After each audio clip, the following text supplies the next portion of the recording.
Dividing a decimal number by a decimal number. How to divide a decimal number by another decimal number? The rule says, to divide a decimal number by another decimal number, make your divisor a whole number by moving the decimal point to the right. Ang ibig sabihin nito, gawin nating whole number ang ating decimal number, yung ating divisor. Paano man natin ito gagawin? Sabi ng rule, i-move natin ang ating decimal point to the right. Ibig sabihin, pag i-move natin ito sa right, mawala na yung decimal number, so magiging whole number na yung ating divisor. So, simulan natin ang pag-move ng ating decimal point. Move natin papunta sa right, we have 1. Nasa right na ang ating decimal point, so nagiging whole number na yung ating divisor. Dito na tayo sa ating second step. Sabi ng ating rule, as you move the decimal point in your divisor, you should also move the decimal point in your dividend equal to the number of decimal places you move in your divisor. So, anong ibig sabihin nito? Na-move na natin ang ating decimal point doon sa ating divisor, nagiging whole number na. So, at the same time, kailangan din natin i-move ng 1 decimal place doon sa ating dividend. Kasi 1 decimal place man yung i-move natin dito sa ating divisor. So, kung halimbawa, 2 decimal places ang i-move natin sa ating divisor, 2 decimal places doon ang i-move natin doon sa ating dividend. So, ang pag-move ng ating decimal point doon sa ating divisor, ganun din dapat ang bilang ng decimal point na i-move natin doon sa ating dividend. So, dito, i-move natin ang ating decimal point 1 decimal place to the right.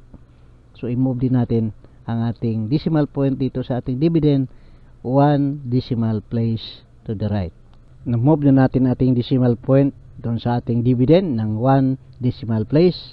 So, dito, ipinapakita natin kapag dalawang beses natin gi-move ang ating decimal point, dalawang beses din natin i-move doon sa ating dividend. Parang equal yung ating pag-move ng ating decimal point. 2 decimal places doon sa ating divisor, 2 decimal places din sa ating dividend. Pwede na tayong mag-start sa ating division. Naging whole number na ating divisor. So, balik na tayo doon sa ating rule in dividing decimal number. So, tingnan natin na yung ating dividend ay isang decimal number. Dahil mayroon nga itong decimal point. So, balik tayo doon sa rule in dividing decimal number by a whole number. Ano ba ang rule natin in dividing a decimal number by a whole number? The rule says, to divide a decimal number by a whole number, divide the number the same as you divide whole number. Align the decimal point of your quotient to the decimal point in your dividend. So, ibig sabihin, kapag nag-divide tayo ng decimal number by a whole number, pareho lang kung mag-divide tayo ng whole number. Kailangan nating i-align ang ating decimal point doon sa ating quotient, doon natin i-align sa ating decimal point sa ating dividend. Ilagay na natin ang ating decimal point at i-align natin ito doon sa decimal point ng ating dividend. Mag-start na tayo sa ating division. So, tingnan natin na ang ating divisor ay isang 2-digit number. So, kailangan nating titingnan din ang 2-digit number ng ating dividend. So, 24 ang ating 2-digit number ng ating dividend. So, 24 divided by 52 cannot be. So, mas malaki ang 52.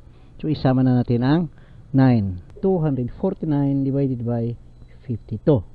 So, ibig sabihin, ilang 52 ba sa 249? So, kung mag-estimate lang tayo, pwede tayong magkamali. So, kinakailangan sigurado tayo sa ating first digit quotient. Kung ilang 52 ba sa 259. So, ang pinakamagandang gagawin ay gagawa tayo ng trial multiplier.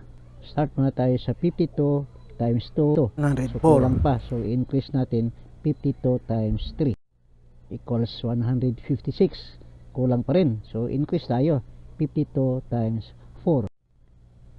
We have 208. So, try muna natin ang 52 times 5. Result is 260. So, sobra na doon sa 249.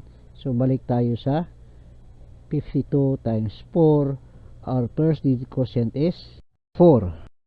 4 times 52, we have 208. Subtract tayo. 249 minus 208 equals 41. Bring down 6. So we have 416 divided by 52. So ilang 52 ba sa 416? So para hindi tayo magkamali, balik tayo doon sa ating trial multiplier. Mayroon na tayong result kanina, 52 multiplied by 4, 208 yung ating result. Kaya diretso tayo sa 52 times 5. Ang ating result ay 260. So mas malaki pa ang kulang, hindi pa abot ng 416. So let's go higher.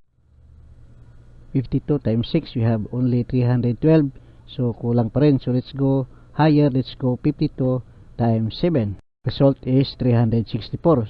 So kulang pa rin. Kailangan natin i-increase pa. 52 times 8. Ang result ay 460 ang ating result. So eksaktong-eksakto doon sa ating dividend.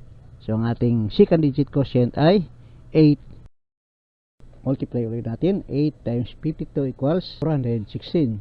So subtract natin.